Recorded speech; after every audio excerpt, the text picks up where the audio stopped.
തീർച്ചയായിട്ടും ഇപ്പൊ പ്രതിപക്ഷ നേതാവ് ആക്ഷേപിച്ചെന്ന് പറഞ്ഞു സ്വകാര്യ നിക്ഷേപങ്ങളെ മുഴുവൻ കൊണ്ടുവരാൻ വേണ്ടിയിട്ടാണ് ഈ ബജറ്റ് എന്ന് പറഞ്ഞത്. ശരിയാണ്. അല്ല, കേൾക്ക്, അദ്ദേഹത്തിന്റെ ആക്ഷേപത്തെ ഞാൻ പൂർണ്ണമായി സ്വീകരിക്കുന്നു. സ്വകാര്യ നിക്ഷേപം ഇവിടെ ഉണ്ടാവണം.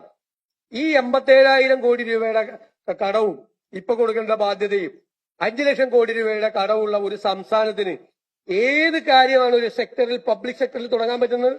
ഇവിടെ ഇൻവെസ്റ്റ്മെന്റ് വേണ്ടേ? ഇവിടെ മത്സരിക്കുകയാണ് സംസ്ഥാനങ്ങൾ, ഇന്ത്യയിലെ സംസ്ഥാനങ്ങൾ. ഓരോ ഇൻവെസ്റ്ററേയും കൊണ്ടുപോകുന്നതിന് വേണ്ടി തമിഴ്നാടും കർണാടകയും മഹാരാഷ്ട്രയും തെലങ്കാനയും ആന്ധ്രയും ഹരിയാനയും എല്ലാവരും മത്സരിക്കുകയാണ്. ഇവിടെ വരാൻ പാടില്ല ആരും. അതല്ല ഞങ്ങളുടെ നയം. ഞങ്ങൾ സ്വകാര്യ നിക്ഷേപത്തെ പ്രോത്സാഹിപ്പിക്കും, ഇൻവെസ്റ്റ്മെന്റിനെ പ്രോത്സാഹിപ്പിക്കും. അതുവഴിയേ സമ്പദ്ഘടനയെ മെച്ചപ്പെടുത്താൻ പറ്റുള്ളൂ. പ്രൈവറ്റൈസേഷൻ എവിടെയാണ് ഉണ്ടാക്കിയത്? അല്ല, ഏത് മേഖലയാണ് സ്വകാര്യവൽക്കരിച്ചത്? KSRTC സ്വകാര്യവൽക്കരിച്ചോ? വാട്ടർ ഇറങ്ങും അവിടെ, ഒരു സംശയം വേണ്ട. അത് തുടങ്ങുക, അത് തന്നെയാണ് പോളിസി. പിന്നെ ഔട്ട് ഓഫ് പോർട്ട് അത് ഡെവലപ്പ് ചെയ്യും. അവിടെ ഫിഷറീസ് എക്സ്പോർട്ട് ഉണ്ടാവും. അവിടെ ഒരുപാട് തൊഴിലവസരങ്ങൾ കിട്ടുന്ന ലോജിസ്റ്റിക്സ് പാർക്കുകൾ ഉണ്ടാവും. ഗവൺമെന്റിന്റെ ഏജൻസികൾക്ക് ചെയ്യാൻ പറ്റാവുന്ന എല്ലാ സപ്പോർട്ടും. ഒരു പുതിയ ഒരാൾക്ക് ജോലി കൊടുക്കാൻ പറ്റുന്നില്ല.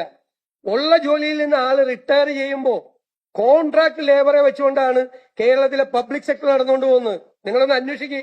പബ്ലിക് സെക്ടർ നടത്തിക്കൊണ്ടു പോകുന്നത് പുതിയ അപ്പോയിന്റ്മെന്റ് നടത്തിയിട്ട് എത്ര നാളായി? ഈ ട്രാക്കോ കേബിൾ പൂട്ടിപ്പോയില്ലേ? ടെൽക്ക് പൂട്ടലിന്റെ വക്കിലാണ്. അഗ്രോ മെഷീനറി കോർപ്പറേഷൻ പൂട്ടലിന്റെ വക്കിലാണ്. ട്രാവൻകൂർ സിമന്റ്സ് പൂട്ടലിന്റെ വക്കിലാണ്. ആരുടെ പണം എടുത്തുകൊണ്ട് അതൊക്കെ നടന്നു പോകുന്നത്? നമ്മുടെ നികുതി പണം, നമ്മുടെ എക്സ്ചക്കറിൽ നിന്നുള്ള പണം, നിങ്ങളും ഞാനും കൊടുക്കുന്ന നികുതി പണം എടുത്തുകൊണ്ട് ഈ ഒരാൾക്ക് പോലും ജോലി കൊടുക്കാൻ പോലും പറ്റാതെ, റിട്ടയർമെന്റ് വേക്കൻസിയിൽ പോലും ഒരാളെ നിയമിക്കാൻ പറ്റാത്ത സ്ഥാപനമാണ് ഞങ്ങൾ സ്വകാര്യവൽക്കരിച്ചത്.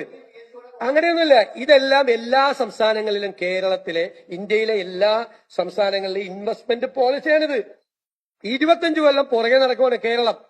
ഞങ്ങൾ അതിനല്ല വന്നിരിക്കുന്നത്. ഞങ്ങൾ അധികാരത്തിൽ വന്നിരിക്കുന്നത് കേരളത്തെ 25 കൊല്ലത്തേക്ക് തിരിച്ചു കൊണ്ടുപോകാൻ വേണ്ടിയിട്ടല്ല, 25 കൊല്ലത്തേക്ക് മുമ്പിലേക്ക് കൊണ്ടുപോകുന്നതിന് വേണ്ടിയിട്ടാണ്.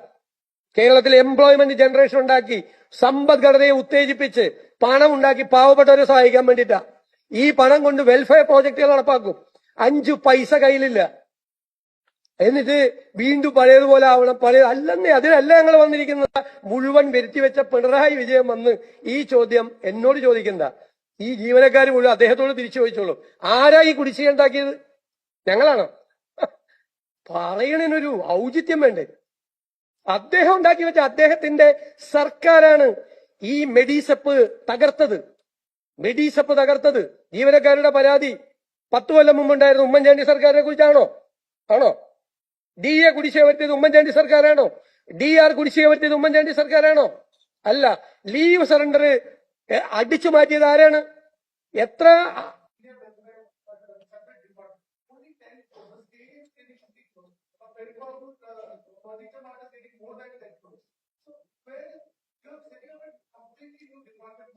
I will tell you.